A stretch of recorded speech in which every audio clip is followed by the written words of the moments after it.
Dalam rangka memperingati Hari Air Sedunia yang jatuh pada hari Kamis kemarin, sejumlah aktivis dan pemerhati lingkungan menggelar kegiatan penanaman pohon dan bersih-bersih di sekitaran aliran mata air yang berada di kawasan kaki Gunung Salak, Kabupaten Bogor. Dengan melibatkan warga masyarakat sekitar, para aktivis dan pemerhati lingkungan menanam puluhan pohon kaung di sekitaran kaki Gunung Salak. Menanam pohon kaung di kaki Gunung Salak ini dilakukan lantaran batang pohon kaung dan akarnya dianggap mampu menghasilkan air bersih dan mampu menyimpan pasokan air pada saat musim kemarau.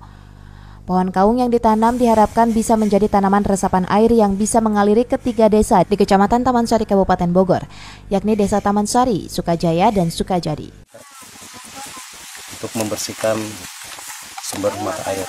Jadi ada sampah-sampah, ranting-ranting yang kira-kira mengganggu sumber mata air, kita bersihkan.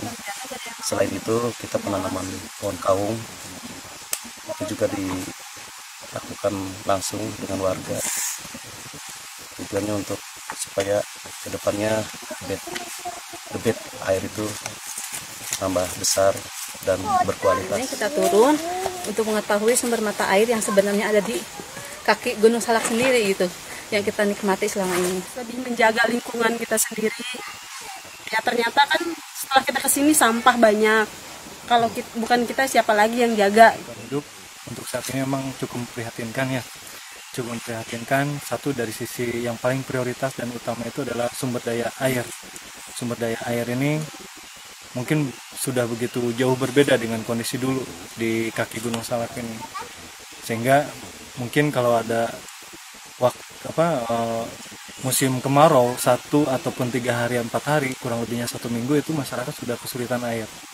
Oleh karena itu ini sangat bagus, sangat baik adanya kesadaran dari beberapa warga masyarakat. Kegiatan peduli lingkungan ini dilakukan untuk mengantisipasi terjadinya penyusutan air di kawasan Gunung Salak saat musim kemarau berlangsung. Dari Taman Sari, Kabupaten Bogor, Mande Jajar melaporkan untuk Dinamika.